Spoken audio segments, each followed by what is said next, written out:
Hello students, I am Dr. P.C. Cambodia, Associate Professor in the Department of English, BSR Government Arts College, Alwar, Rajasthan. This video is for the students of MA Final English Literature Paper First, Principles of Criticism. And in this video we discuss Aristotle's Poetics. And the topic for discussion is poetry and history. The great teacher of all the times, Aristotle, says that poetry is more philosophic than history. Poetry is universal. Any theme under the sky could be appropriate for a poet to pick up as a theme of his poem. He has to choose particular meter, rhyme, rhythm, tone, intonation, and format. And then he is not bound by the limits of time. He can approach anywhere, and he has to use sublime words and fine type of imagination. The horses of his imagination can cover the entire universe, and he is to teach and he is to delight. On the other hand, history is the recording of events chronologically, and in history facts are to be mentioned: who defeated whom, and how much was the loss to property, and what kind of loss was caused to life or environment is all to be recorded in history. History is divided according to regions, according to nationality, according to timings.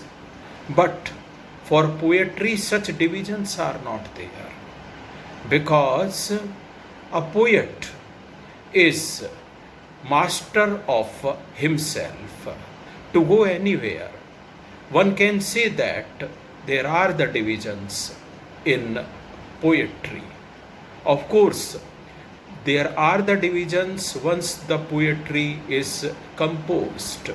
But before a poet composes any poem, then the limitations are not there by the poets. They choose their own freedom, and such a freedom is not enjoyed by the historians. Aristotle says that when we go to witness a tragedy, then we are there in the theater and we watch the tragedy for appropriate timings. We come out of it.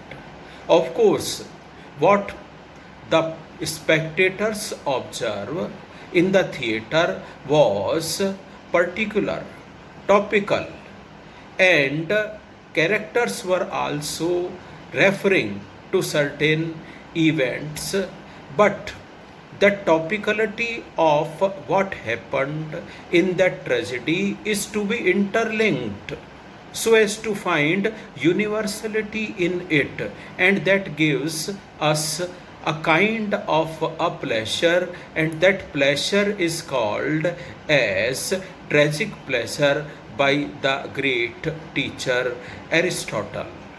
Aristotle says that there are the kinds of poetry. Dithyrambic poetry is one of them.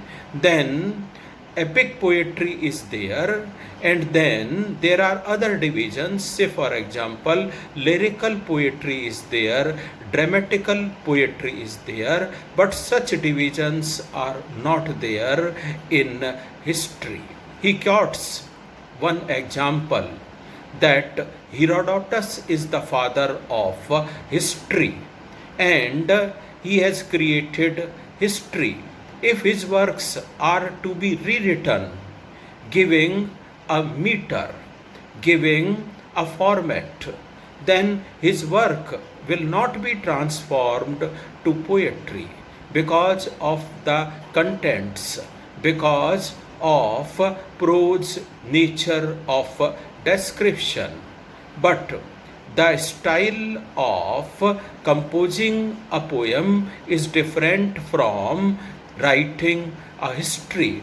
History is quite simple, but poetry is not that much simple. In poetry, one has to take it as a challenge, and it is the duty of the poet to be more and more philosophical rather than recording any event.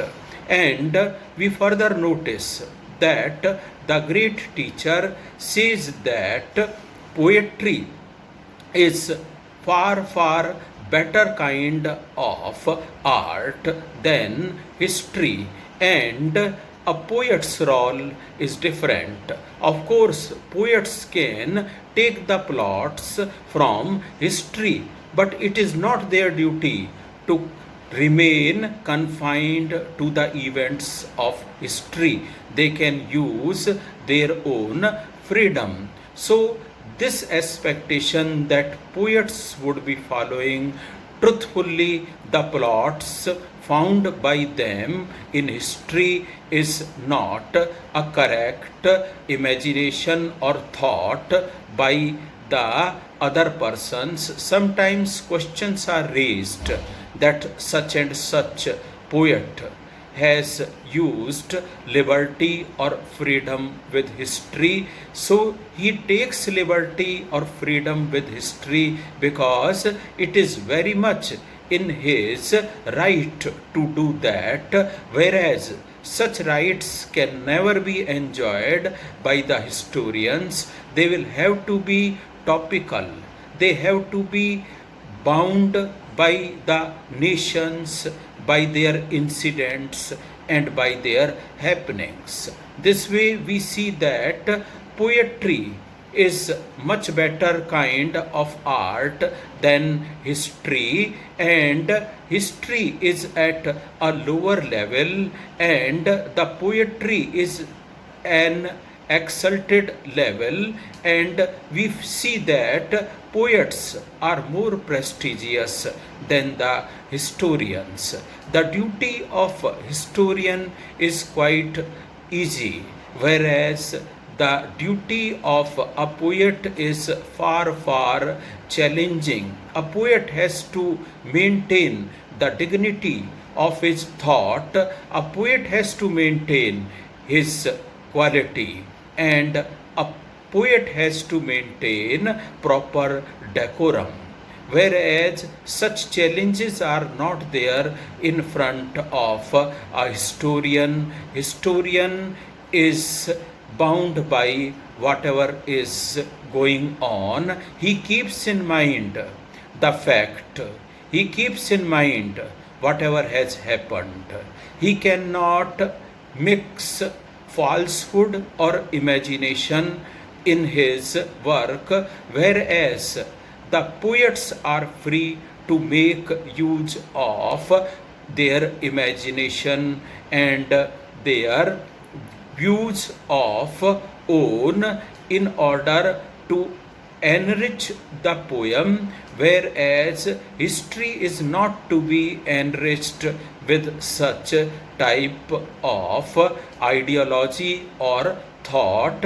And this way we see that poets enjoy more prestige, more reputation in society than the historians, because the work of the historian is quite simple, and we see that poets will go on taking these challenges, whereas the historians are not in that position and They keep on recording, and that recording is there in form of books, and those books are also divided according to nation, according to timings, and according to regions. So these writings are topical, and poetic compositions are universal, they are not topical. Thank you so much. In the next video, we shall be taking some other topic from Aristotle's Poetics.